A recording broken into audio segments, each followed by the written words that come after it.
এই সংসারে যে ব্যক্তিই হোক না কেন, প্রত্যেক ব্যক্তির জীবনে সমস্যা অবশ্যই আসে।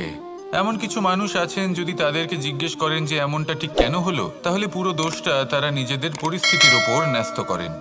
যে আমি তো এমন একটা পরিস্থিতিতে ছিলাম, আমি কিভাবে কিছু করতাম, আমার কাছে আর কোনো বিকল্পই ছিল না।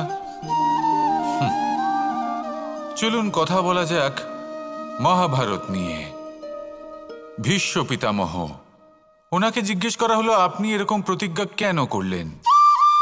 উনি বললেন যে আমি পরিস্থিতির অধীন হয়ে পড়েছিলাম,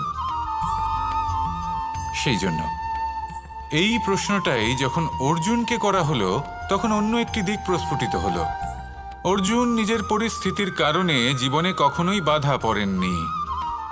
তিনি সিদ্ধান্ত নিয়েছিলেন সংঘর্ষ করার, সংসারের নিয়মের বিরুদ্ধাচারণ করার। এই সংসারে আপনি যা কিছুই হয়ে উঠতে পারেন, তার সমগ্র শ্রেয় শুধুমাত্র আপনার পরিস্থিতির ওপর চাপিয়ে দেওয়া যায় না। সেটা নির্বাচনের উপর নির্ভরশীল, যে সেই পরিস্থিতিতে আপনি কি নির্বাচন করেছেন। যদি সেই মুহূর্তে ভীষ্ম পিতামহ স্থিরতার সিদ্ধান্ত নিতেন, বিশ্লেষণ করার সিদ্ধান্ত নিতেন যে কি উচিত কি অনুচিত, কারা ধর্মের পক্ষে কারা ধর্মের বিপক্ষে, যদি শুধুমাত্র অস্ত্র হাতে ধৃতরাষ্ট্র এবং দুর্যোধনের বিরোধিতা করতেন, যদি শুধু এটুকু করতেন, তাহলে মহাভারতের মতো মহাযুদ্ধ কখনোই হতো না। সমস্যা সবার জীবনেই আসে, কঠিন পরিস্থিতিও সকলের জীবনে আসে। সেই ব্যক্তি এগিয়ে যেতে পারেন যিনি শ্রেষ্ঠ নির্বাচন করার ক্ষমতা রাখেন। তাহলে সেটাই করুন, আর আমার সাথে ভালোবেসে বলুন রাধা রাধা। একটি হাতির শরীরে কত বল থাকতে পারে সেটা আমরা সবাই জানি। একটা প্রহারেই বিশালাকার প্রাচীর ভেঙে পড়তে পারে, কিন্তু সেটা তখন হয় যখন সেই হাতির নিজের শক্তির বিষয়ে কোনো ধারণা থাকে। যদি সেই হাতিকেই বন্দি করে নেওয়া হয়, তাহলে সেই হাতি তার পরাধীন থাকার অভ্যাস হয়ে যায়। এই পরনির্ভরশীলতা আমাদের শরীরকে নয়, আমাদের মনকে বন্দি করে ফেলে। আর তার পরিণাম হলো এটাই যে আমাদের নিজেদের ওপর নিয়ন্ত্রণ থাকেই না। যদি নিজের ওপর নিয়ন্ত্রণ না থাকে, তাহলে নিজেদের প্রকৃত শক্তির সাথে আমরা কিভাবে পরিচিত হব?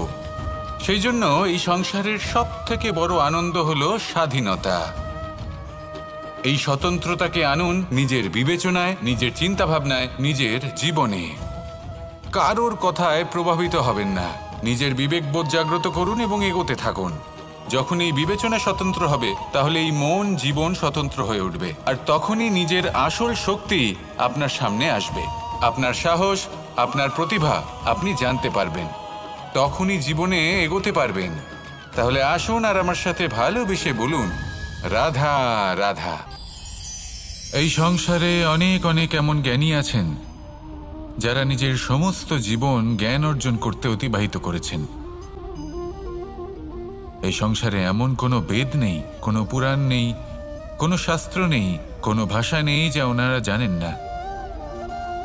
এমন কোনো বিষয় নেই যা নিয়ে ওনারা কোনো বক্তব্য রাখতে পারবেন না। কিন্তু আমরা এই সকল জ্ঞানীকে কি ভালোবাসতে পারি? এনাদের সকলকে সম্মান করতে পারি না। কারণটা কি? দেখুন, বেদ পড়া একটি আলাদা বিষয়, বেদনা বুঝতে পারা অন্য ব্যাপার। এবং বেদনা বোঝার জন্য, সেই জ্ঞান লাভ করার জন্য আপনাকে মন থেকে করুণা এবং প্রেমের সঠিক অর্থ বুঝতে হবে। সামনের ব্যক্তির বেদনা বুঝতে হবে, তার যন্ত্রণাকে বুঝতে হবে। তারপর যে জ্ঞান আপনি অর্জন করেছেন বেদ থেকে, পুরাণ থেকে, শাস্ত্র থেকে, তা প্রয়োগ করে তার বেদনার নিবারণ করা, সেটা বেশি গুরুত্বপূর্ণ। সেই জন্য জীবনে শুধুমাত্র শাস্ত্র এবং বেদ পড়ে জ্ঞান অর্জন করতে সময় নষ্ট করবেন না। মন থেকে প্রেমের কি অর্থ সেই বিষয়ে জ্ঞান লাভ করার চেষ্টা করুন, করুণাও বুঝতে চেষ্টা করুন। একজন শ্রেষ্ঠ ব্যক্তি হয়ে উঠুন, আর আমার সাথে ভালোবেসে বলুন রাধা রাধা। জীবনে অনেক সময় আমরা এটা দেখে থাকি যে আগামী প্রজন্ম সেই কাজটি করে যেটা তার পূর্ববর্তী প্রজন্ম করে গেছেন। একটা উদাহরণ দিই। তাহলে দেখুন, একদিকে আছে মাতা পিতা যারা আজীবন সংঘর্ষ করেছেন ধন অর্জন করার জন্য। তারপর তারই সন্তান তার সাথেই লড়াই করে তার থেকে সমস্ত সম্পত্তি ছিনিয়ে নিল। তারপরে যত সময় অতিবাহিত হয় সেই সন্তানের সাথেও সেই একই ক্রিয়া ঘটতে থাকে। তার সন্তান তার সমস্ত সম্পত্তি ছিনিয়ে নেয়। তাহলে এমন কি সঞ্চয় করবেন যা পরবর্তী প্রজন্মকে দিয়ে যেতে পারেন, সেই বিষয়ে ভাবুন। ভেবে দেখুন, এই যে ধন সঞ্চয় আপনি করছেন, এর আসলে লাভ কি? অবশ্যই আবশ্যক, কিন্তু এটাই কি শুধু সবথেকে গুরুত্বপূর্ণ বিষয়, যেখানে আপনি জানেন যে আপনি এই সম্পত্তি ভোগ করতে পারবেন না, কারণ এই সমস্ত সম্পত্তি আপনাকে পরবর্তী প্রজন্মের হাতে সঁপে দিতে হবে। তাহলে ধন সঞ্চয় করুন, কিন্তু এমন একটা সম্পত্তি কেন সঞ্চয় করা উচিত নয় যার উপভোগও আপনি করতে পারবেন, পরবর্তী প্রজন্মকেও দিয়ে যেতে পারবেন, আর মতভেদও হবে না।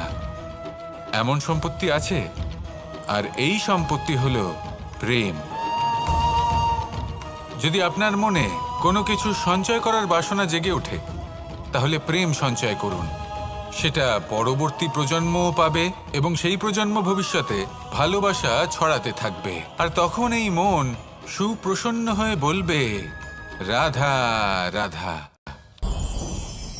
রাধা কখনো কখনো আমার জন্য বড়ই সুগন্ধি আতর নিয়ে আসে, পারিজাত ফুলের মালা নিয়ে আসে আমার প্রসাধন করবে বলে, এবং আমার সব থেকে বেশি প্রিয় মাখন নিজে হাতে বানিয়ে আনে আমাকে নিজে হাতে খাইয়ে দেবে বলে, সবকিছু আমাকে প্রসন্ন করবে বলে।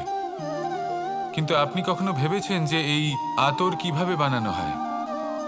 সহস্র ফুলের পাপড়ি একসাথে পিষে নিতে হয়, তারপরে তার থেকে যে রস নিঃসৃত হয় সেই রস দ্বারাই আতর তৈরি হয়। অনেক সংখ্যক ফুলকে অসীম যন্ত্রণা ভোগ করতে হয়, তবে তারা আমার প্রসাধন সামগ্রী হয়ে উঠতে পারে। দুধ থেকে মাখন তৈরি করার জন্য কতটা পরিমাণ মন্থন সহ্য করতে হয় সেটা আপনি জানেন। ঠিক সেই রকমই হলো আমাদের জীবনও। বিপদও আসে, কঠিন পরিস্থিতিও আসে, এর সম্মুখীন হতে শিখুন। মনে রাখবেন, আপনি হলেন সেই দুধ যাকে মন্থন সহ্য করতে হবে মাখন হয়ে ওঠার জন্য। মনে রাখবেন, আপনি হলেন সেই ফুলের মতন যাদের পিষ্ট হতে হবে সুগন্ধি আতর হয়ে ওঠার জন্য, যাকেই সংসার পছন্দ করে।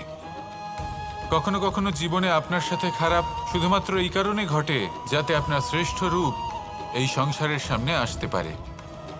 শুধুমাত্র কঠিন পরিস্থিতি এবং বিপদকে একটা সুযোগ হিসেবে দেখার চেষ্টা করুন। আপনার জন্য এই সংসার বদলে যাবে, সংসারকে দেখার দৃষ্টিভঙ্গি পাল্টে যাবে, আপনার ভাগ্য পাল্টে যাবে, আর এই মন প্রসন্ন হয়ে বলবে, রাধা রাধা।